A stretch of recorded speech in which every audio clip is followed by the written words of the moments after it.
Welcome back to our channel. In today's video, we will guide you through the process of hiding the taskbar in Windows 10.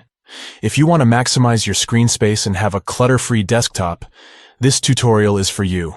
Let's get started. To begin, press the Start button located at the bottom left corner of your screen. This will open the Start menu where you can access various settings and features. Next, navigate to the Settings app. You can do this by clicking on the gear icon in the Start menu. The Settings app allows you to customize and personalize your Windows experience. Within the Settings window, look for the Personalization option.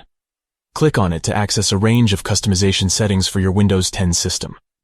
Now, within the Personalization settings, locate and click on the Taskbar option. This section allows you to customize various aspects of the taskbar, including its visibility and behavior. Under the taskbar settings, you'll find an option labeled Automatically Hide the Taskbar in Desktop Mode.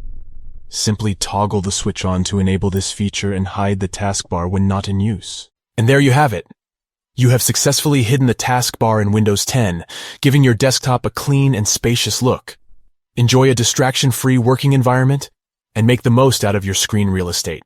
If you found this tutorial helpful, don't forget to give this video a thumbs up and subscribe to our channel for more Windows tips and tricks. Thank you for watching, and we'll see you in the next video.